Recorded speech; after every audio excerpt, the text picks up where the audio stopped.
আমার লাইফে আমি যতগুলা ফল দেখেছি, যতগুলা ফল খেয়েছি বা যতগুলা ফলকে আমি চিনি, তার মধ্যে সবচেয়ে বেশি অপছন্দের ফলটির নাম হচ্ছে ড্রাগন ফল। তো এই অপছন্দের ফলটি কালকে আমি নিজের হাতে বাগান থেকে তুলে নিজে কেটে খেয়েছিলাম, আর এই স্বাদটি ছিল জাস্ট অসাধারণ। Hello everyone, this is me Mousa Chakma. Welcome to my another new video and জুজু ফাত্রুতুরু ব্যাককনরে সবাইকে নমস্কার। আজাগরং ব্যাককনি গোমাগো, আশা করছি সবাই ভালো আছো। আমরা যে জায়গাটায় গিয়েছিলাম সেই জায়গাটা হচ্ছে খাগড়াছড়ি উপজেলার সীমান্তবর্তী পানছড়ি উপজেলায়। জায়গাটি আলুবিল নামে পরিচিত। তো আমরা এখানে যে ড্রাগন ফলের বাগানে গিয়েছিলাম ঘুরতে, সেই বাগানটা হচ্ছে আমার এক ফ্রেন্ডের। এই ড্রাগন ফল বাগানের উদ্যোক্তা সে নিজেই, আর তার সুবাদেই আমরা সেখানে গিয়েছিলাম। গাড়ি থেকে নামার পরে আমাদের বাগানে যেতে 7-8 মিনিট হাঁটতে হয়েছিল। তো ওয়েদারটা একদমই মেঘলা ছিল, যার জন্য আমাদের সেখানে যেতে কোনো রকম কষ্ট হয়নি। আর আমি খুবই এক্সাইটেড ছিলাম বাগান ঘোরার জন্য, যার জন্য আমি সেখানে পৌঁছার পরেই বাগান ঘুরতে চলে যাই। তারপর আমি নিজের হাতে বাগান থেকে ড্রাগন ফল কেটে তুলেছিলাম, যেটা আমার খুবই খুবই খুবই ভালো লেগেছিল। কিন্তু এত খুশির মধ্যেও আমার মনে একটাই দুঃখ ছিল, আর সেটা হচ্ছে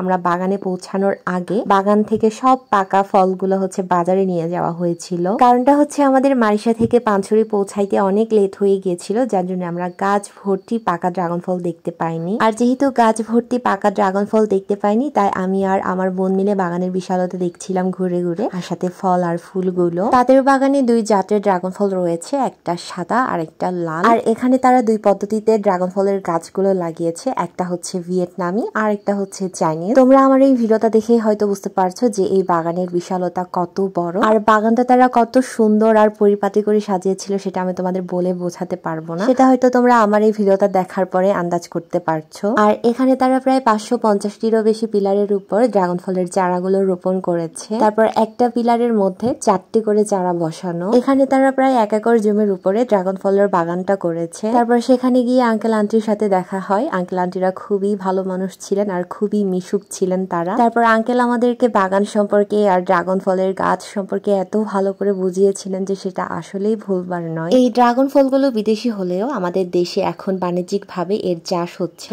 আর সেই কারণেই দেশের বাজারে এখন প্রচুর ড্রাগন ফলও পাওয়া যায়। আবার অনেকেই এই ফলগুলোকে দামি ফল হিসেবে খেতে চায়, কিন্তু তারা জানেও না এতে কি কি পুষ্টিগুণ রয়েছে। এই ড্রাগন ফলগুলোতে প্রচুর ভিটামিন সি রয়েছে, আর ক্যালোরি কম থাকায় এই ফল খেলে ওজনও বাড়ে না। তারপর এখানে প্রচুর পরিমাণের ম্যাগনেসিয়াম, ওমেগা ফ্যাটি অ্যাসিড, ভিটা ক্যারোটিন ও লাইকোপেনের মতো অ্যান্টিঅক্সিডেন্টও আছে। আরো আছে ফাইবার ও আয়রন, যা আমাদের শরীরের জন্য খুবই উপকারী। যেহেতু এই ড্রাগন ফুলগুলো রাতেই ফুটে থাকে, তাই এই ফুলগুলোকে নাইট কুইন বলা হয়। কিন্তু আমার এখনো এই ড্রাগন ফুলগুলোকে রাতের আধারে একদম তরতাজা করে ফুটতে দেখার সৌভাগ্য হয়নি। And here is my friend Rabi রানন, এই বিশাল ড্রাগন ফল বাগানের উদ্যোক্তা সে নিজেই, এন্ড অলসো আঙ্কেল আন্টি। আচ্ছা, এতক্ষণ ধরে শুধু আমরা এক সাইডের বাগানটাই ঘুরে দেখছিলাম, এখন আমরা আরেক সাইডে চলে যাব। মানে এখানে বাগানটা এতই বড় ছিল যে এখানে আমাদের ঘুরতে অনেকক্ষণ সময় লেগে গিয়েছিল। তারপরে এই যে আমি ড্রাগন ফল থেকে বারবার করোনা ভাইরাস বলে বলে হাসছিলাম, আর আমার সাথে সাথে সবাইকে হাসাচ্ছিলাম। সিরিয়াসলি গাইস, তোমরা দেখতে পাচ্ছ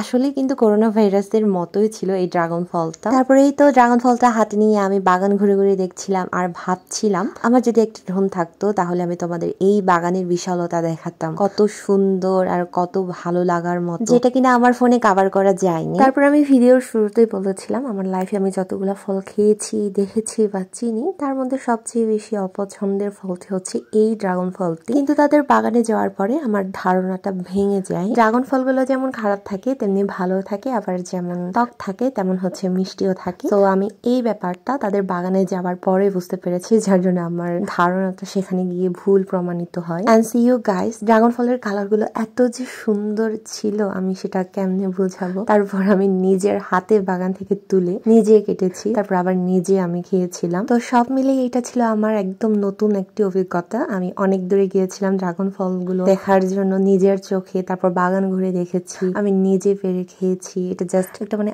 আলাদা একটা মজা ছিল। আর তাদের বাগানের এই ড্রাগন ফলগুলো ছিল অনেক মিষ্টি। আমি বাজার থেকে কিনে খেয়েছিলাম, সেগুলো হচ্ছে টক আর হচ্ছে একটু পানসে টাইপের, বাট তাদের এই বাগানের ফলগুলো ছিল জাস্ট অসাধারণ, অনেক মিষ্টি ছিল। তাদের এই বাগানের একটা অনলাইন পেজ আছে, আমি সেই পেজের লিংক আমার এই ভিডিও ডিসক্রিপশনে দিয়ে দিব। আর তোমাদের যদি এই ড্রাগন ফল সম্পর্কে কিছু জানার থাকে বা তোমরা ড্রাগন ফল যদি কিনতে চাও, তাহলে হচ্ছে তোমরা তাদের পেজে নক করতে পারো। যদিও তারা অনলাইনে এই ড্রাগন ফলগুলো ডেলিভারি করে না, বাট তোমরা যদি রিকোয়েস্ট করো তাহলে হচ্ছে তারা ডেলিভারি দিলেও দিতে পারে। বাজার থেকে টক আর পানসে টাইপের ড্রাগন ফলগুলোর দাম দিয়ে কিনে না খেয়ে তোমরা এখান থেকে মিষ্টি ড্রাগন ফলগুলো কিনে নিতে পারো। তারা তাদের এই মিষ্টি ড্রাগন ফলগুলো বিক্রি করে থাকে কেজি 350 টাকা থেকে শুরু করে। আর এই যে আমার ফ্রেন্ড এখানে আমাকে জলপাই গাছ খেতে দিয়েছে, কারণটা হচ্ছে জলপাইগুলো এখনো ছোট, খাওয়ার উপযোগী হয়নি, যার জন্য সে আমাকে জলপাই গাছ দিয়েছিল খাওয়ার জন্য। তারপরে এই তো আমার ফোনে আমি যতটুকু পেরেছি বাগানটা কভার করার চেষ্টা করেছি, কিন্তু আসলে কিন্তু সম্ভব নয়, বাগানটা অনেক বড় ছিল।